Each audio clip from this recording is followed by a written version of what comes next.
The clinking of champagne flutes, the hum of laughter, and the glimmer of fairy lights wrapped around the pillars of the grand event hall made the place look like something out of a high society magazine. I stood near the back wall, tray in hand, heels biting into the back of my ankles, sweat trickling down my spine.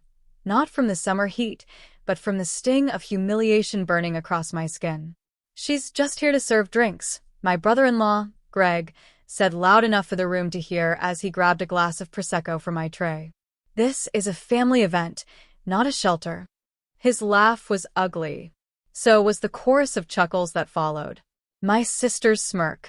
My mother-in-law's tight-lipped nod. My cousin's husband muttering, "Well, someone's gotta do it, right?" I didn't flinch. Not visibly, at least. I just turned to collect more drinks from the bar. But my fingers were trembling so much that one of the glasses tipped and shattered against the tray. A few heads turned. More laughter. And still, I said nothing. Because this wasn't just their family event. It was mine, too. At least it was supposed to be. Until I'd become the help. But they had no idea what was coming. Suddenly, the overhead lights flickered. The hall dimmed. Conversations stumbled and fell into confused murmurs. A spotlight blinked on, pointed toward the stage. And then I saw him. My husband. Ethan. He stepped onto the stage in a tailored black suit, hair slicked back, face emotionless. The crowd turned confused, then curious, then silent. Ethan raised a mic to his lips. "I wasn't supposed to speak tonight, but I think it's time I did." I swallowed hard. This wasn't planned. We were supposed to leave quietly. Not anymore. I know many of you think of my wife as the girl who married into this family and didn't quite fit in. Some of you see her as a charity case. Someone beneath you. He paused. My heart slammed against my ribs. My brother-in-law let out a short, mocking laugh, but it faltered when Ethan's eyes landed on him. "But what none of you know," Ethan continued, voice steady, "is that this event you're enjoying, the food, the champagne, the floral arrangements, even the very least of this venue, it was all paid for by her." A stunned silence fell over the room. She didn't want anyone to know. She asked to stay quiet. To keep the peace. To avoid ruining what was supposed to be a celebration. Now he looked at me. His eyes weren't angry. They were proud. "But you pushed her too far. You humiliated her one too many times. And now? Now you're going to hear the truth." He stepped aside, and the projector behind him came to life. A slideshow began. Photos of a broken-down property. Before and after shots of renovations. Invoices. Contracts. Photos of me, hard hat on my head, clipboard in hand, dirt on my jeans, working late into the night. "This estate was bankrupt before she stepped in," Ethan said. "The family inheritance was gone. And she took her own savings, cashed out everything she had, and rebuilt what you are all standing on tonight." Whispers rippled through the crowd. "But it gets better," Ethan said, a ghost of a smile curling his lips. "Greg, remember the loan you begged me for 2 years ago?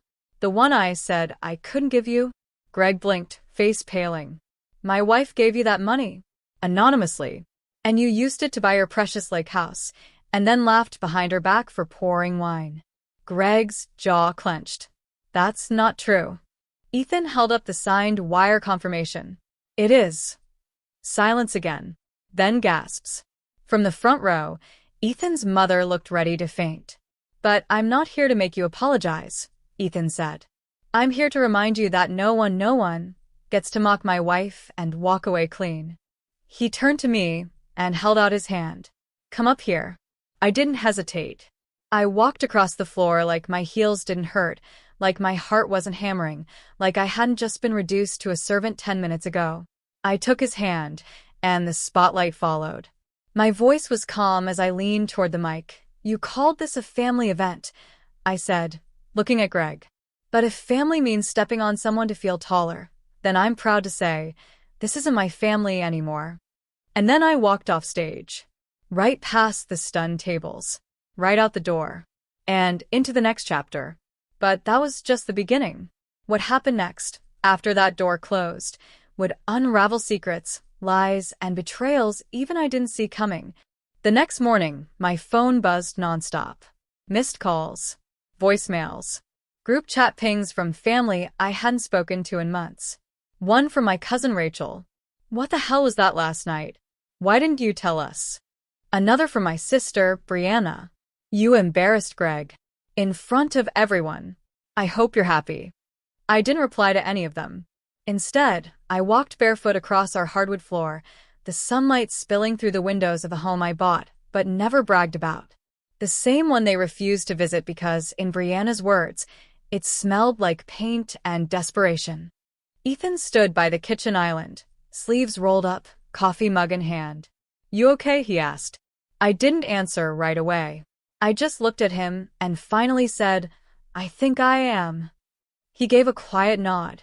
"You were incredible up there. You know that, right?" I shrugged, half smiling. I didn't feel incredible. I felt angry. "Good," he said. "Anger is honest. And they've used your silence for too long." I sat down at the stool across from him. It wasn't just last night. It was years of being treated like I didn't belong. Like I was someone they had to tolerate. Ethan reached into the drawer beside him and pulled out a thick envelope. "What's this?" "I wasn't going to give it to you until your birthday next week," he said. "But after last night, I think you've earned it." I opened the envelope slowly. Inside was a set of legal documents. Title deeds. Company shares. My name on all of them. I blinked. "Ethan, what is this?" "The final transfer." I moved everything over. The real estate firm, the Nevada properties, even the restaurant chain my dad left me. "It's all yours now." My hands trembled. "No," I whispered. "No, this is too much." "It's exactly enough," he said. "You built all of it with me. You held me up when I nearly lost everything. I'm not giving you a gift. I'm giving you your credit." Tears welled in my eyes, but I didn't let them fall. Not yet, because I had one more thing to do. That evening, I drove to my parents' house. Not because I wanted reconciliation. I just needed closure. The door opened before I knocked. My father stood there, tie half loosened. The look on his face told me he'd seen the video. It had gone viral overnight. "Look," he said without warmth. "Last night that was out of line." "You think?" He didn't like my tone. He never did. "I raised you better than that." I crossed my arms. "No, you didn't. You raised Brianna to believe she was royalty and raised me to believe I was disposable." He flinched. And for once, I didn't back down. "I came here to tell you something. I'm done. I'm done pretending that this family's approval means something. I'm done asking to be treated like I matter." He opened his mouth, but I kept going. "And one more thing, you can tell Greg and Brianna, the money stops now. The anonymous investor who paid their credit card debts? That was me. The one who saved your retirement plan? That was me. Not Ethan. Not anyone else. Me." He was speechless. It felt powerful. I turned and walked away. As I stepped off the porch, I heard the door slam shut behind me. But for the first time in years, it didn't feel like rejection. It felt like freedom. Back at home, Ethan was on the phone. When he hung up, he looked at me with a fire in his eyes. "They're scrambling." "Who?" "Greg. Turns out the bank is pulling his lake house. He missed 3 payments. The only reason they hadn't foreclosed yet was because you kept bailing him out." I blinked. "And now they want to meet. To talk. To apologize." I exhaled slowly. Let them wait. And just like that, the tables turned. They used to see me as the girl who served drinks. Now, they would watch me take the whole table. And flip it. 2 days later, a delivery van pulled into our driveway. Ethan glanced through the window. "Are you expecting something?" "No," I said. "Are you?" The doorbell rang. When I opened it, I found 3 dozen white roses stacked in elegant boxes, each tied with gold ribbon. A small envelope sat on top. I opened it carefully. "I didn't know. Please forgive me. We need to talk." "Brianna." I stared at the signature for a moment, then crumpled the card and dropped it in the trash. Ethan raised an eyebrow. "That's new." She thinks flowers erase years of snide remarks and public humiliation. She's panicking. She should be. Later that night, I got a call from Rachel, my only cousin who'd ever shown me any decency. "I know you don't owe anyone anything," she said softly, "but things are getting messy." "Messy how?" "Brianna's spiraling. Greg's freaking out. They're blaming you for their financial collapse." I let out a low laugh. "So, I'm the villain now?" "You always were, to them. Until they needed saving." I paused. "They used to say I was lucky Ethan chose me." Rachel hesitated. "They said worse than that." I already knew. They said I married up. That I was just a pretty face from a broken home. That I'd eventually embarrass the family with my roots. They never said it to my face, but whispers carry. "They said you were a charity case," Rachel admitted. "That you'd crawl back to waitressing one day." I closed my eyes. "Thank you for telling me," I said. "But I don't need an apology. I need peace. And they can't be part of it." "Understood." I hung up. But the next day, the storm truly arrived. Ethan was out meeting a client when the knock came.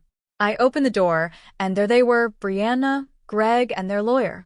Brianna's face was painted with carefully rehearsed concern. Greg's was raw, with frustration. "Please," Brianna started. "Can we talk inside?" "No," I said. "Say what you came to say." Greg cleared his throat. "You funded our accounts. That means you were involved financially." I tilted my head. And now you're pulling out and we're stuck. You knew our situation. You can't just disappear like that." I smiled coldly. "Watch me." Their lawyer interjected. "With respect, we believe there were implied commitments." "There were no contracts," I snapped. "You want to take this to court? Be my guest. I have receipts, bank records, and public sympathy. I'm the girl you laughed at while I carried trays. You'll lose before the trial date's even set." Brianna's voice cracked. "We're family." "No." "You're family. I was never really in it. I was a placeholder. A target. "And now?" I'm the consequence." Her face fell. "But..." I stepped back and shut the door. No slamming. Just quiet. Final closure. Inside, I collapsed onto the couch. Ethan returned 20 minutes later, took one look at me, and asked, "They came?" I nodded. "Did you let them talk?" "They tried." He took my hand. "You were always stronger than all of them combined." And yet, that night, the weight of years of being small for their comfort finally hit me. I cried. Real, shaking sobs in the dark. Not because I missed them, but because I finally stopped trying to be accepted by people who would only ever see me as useful if I stayed beneath them. The next morning, I woke up clearer than I had in years. I called a real estate agent and listed the lake house I'd kept in my name, the one Greg believed was his. By noon, I'd also canceled the trust Brianna never knew I managed. By evening, their cards declined. By nightfall, my silence was no longer a shield. It was a weapon, and I was done using it to protect them. The fallout came faster than I expected. Greg's job gone. Word had spread about financial mismanagement and family drama, thanks to his poorly timed rants on LinkedIn and Twitter. Brianna's social media? Wiped clean. She'd always lived online, but now every photo, every hashtag, every sponsored post vanished like smoke. But I didn't expect what showed up next. A letter. Handwritten. From my mother. I didn't recognize the handwriting at first. I hadn't seen it in years. Not since the last birthday card she signed with nothing but a "Mom." I opened it slowly. "I won't pretend we were kind. I won't pretend we understood you. But what happened the other night made me realize something I never said out loud. I was jealous. Jealous that you built yourself without needing any of us. I hope you find peace, even if it's without us." There was no apology. Not really. But it didn't hurt like I thought it would. Because I had already let them go. The real surprise came later that evening. I was sorting through old boxes in the attic, ones I had barely opened after we moved in, when I found a dusty black binder with Ethan's handwriting on it. It was labeled, "For her in case." I opened it slowly. Inside were page after page of records. Names. Dates. Transactions. Receipts of payments I never knew he made. Evidence of lies. Dozens of names, including family who had borrowed, taken, and manipulated. There was one page, clipped to the center, with red ink across the top. People who used her kindness. My breath caught. It listed everyone. Brianna. Greg. My parents. Even distant relatives I hadn't spoken to in years. There were notes beside each name. Dollar amounts. Dates I'd clearly forgotten. I remembered none of this. Because I'd given without keeping track. Ethan had. He'd kept everything. Quietly. Not out of spite, but out of love. In case I ever needed to remember that none of this was in my head. It was real. And they had drained me dry. I didn't cry. I didn't rage. I just closed the binder. And I decided something. It was time the world knew who I really was. Not the quiet one. Not the girl in the background. Not the one serving drinks at her own event. The next morning, I scheduled an interview with the very magazine that once denied featuring me because your family's last name holds more weight than yours. This time they called me, and I said yes. The feature went live 2 weeks later. Meet the woman who quietly funded the family that tried to silence her. The cover photo was me, standing in front of the estate, head high, no tray in hand, no fake smile, no borrowed dress. Just me. The story spread like wildfire. It wasn't scandalous. It was powerful and honest. It didn't name names. But anyone who had laughed at me knew who they were. My inbox flooded. Not with insults, but with strangers, women mostly, who said things like, I felt this in my bones. They did this to me, too. Thank you for standing tall. It healed something in me I didn't know was bleeding. And then came the backlash. Not against me. Against them.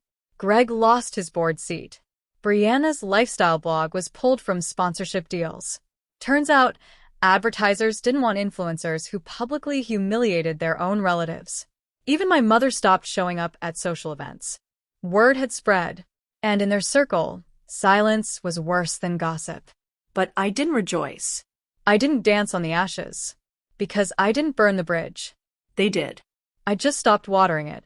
Weeks passed. And one afternoon, I walked into the old cafe where I used to waitress. The manager, Carla, gasped when she saw me. I saw the article, she said. I showed the whole staff. She paused, eyes watery.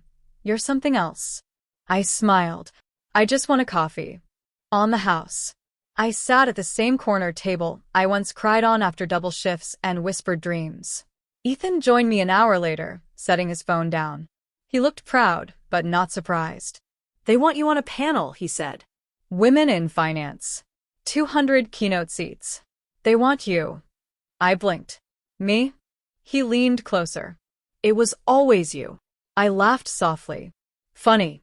They used to say I was lucky to have you. He smiled. Now they say I'm lucky to have you. And maybe that was true. But luck had nothing to do with it. I had earned this. Every cent. Every step. Every scar. The next weekend, we hosted an event, this time in our home. No spotlights. No mic. Just a fire pit. Soft music, real friends. Rachel came. So did Carla. And a few women I'd met through the article. We laughed. Ate. Sat barefoot on the lawn. No one handed me a tray. No one mocked my worth. No one questioned why I was there. And as the fire crackled and the night wrapped around us, I looked at Ethan and said quietly, I finally understand. Understand what? He asked. That I never wanted a seat at their table. I whispered. I was meant to build my own. And I did.